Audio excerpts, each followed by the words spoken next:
तपस्या और समर्पण श्रीमा मु पाठ करुछि रीतिदीपा परिरा। तपस्यार पथ बड़ दुष्कर।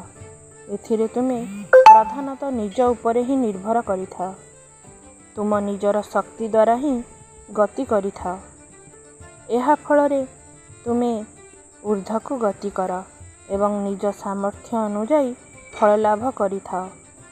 किंतु विपदटी हेला एथिरे तुमर तलकु खसी पड़िबार संभावना भी रही। आउ थरे जदि तुमे खसी पड़िल ताहेले हाथ गोड़ भांगी गहर भितर ही पड़ जाओ एवं एथिरु निष्कृति पाइबा कष्टसाध्य। अन्य बाटटी हेला समर्पणर बाट। यह निरापद और निश्चित। एही जगार ही जेमिति हेउ पाश्चात्य लोकमानंकर असुविधा हुए।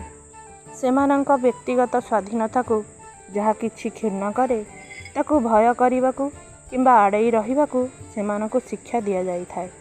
सेमाने सेमानंक माँक ठारू क्षीर खाइबा दिन ठारू एही व्यक्ति स्वतंत्रता को उत्तराधिकारी सूत्रे पाई थांती।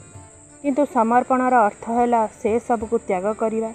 अन्य प्रकार रे कहिले रामकृष्ण परमहंस जेपरि कहती तुमे माकड़ छुआ भली हुआ अथवा बिलेई छुआ भली हुआ।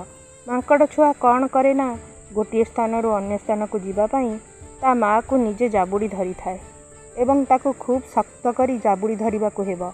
ता नहले जदि ता मुठा शिथिल होई जिबा तेबे से निश्चय खसी पड़िबा। अन्य पक्षरे बिलेई छुआ ता माँ को निज आड़ू जाबुड़ी धरे नहीं किंतु ता माँ ताकू कामुड़ी धरी थाए। फलरे छुआ र निज पाई किछि दायित्व बा भय न थाई। से किछि करे नहीं। माँ ताकू धरी बुलु थाए आउ से केवल माँ माँ शब्द करू थाए। The great adventure a diary for all times पुस्तिकारु अनुवाद करिछंती महापात्र नीलमणि।